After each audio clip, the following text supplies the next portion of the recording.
Hi, in this tutorial I'm going to show you how to use solver in LibreOffice Calc. So for example, we have here number of projects of each person. For example, I will sum these numbers here. So I type here equals sign, I type here sum, I open the bracket, and I select the range that I want to use to sum. After that I close the bracket and I press enter. And how you see the sum of the projects is 100. And now if we want to use a solver, we need to go to tools and we need to open solver tab.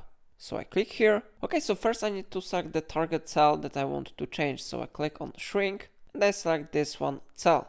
After that I click expand and I type value that I want to insert. So for example, I insert here 150 and now I need to insert the cell which I want to change. So I click on this one icon to shrink, so I click on it, and for example I would like to increase numbers of projects of Gabby. So I click on this one cell and I click on this one icon to expand. Of course you can add here another limiting conditions if you want, but I will not do it now. So I click solve button and after that you will see this one information, solving successfully finished, result 150. So now I click keep result. And how you see, number of projects of Gabby has been successfully increased to 60 and total number has been successfully set to 150. So in this way you can use solver in LibreOffice Calc.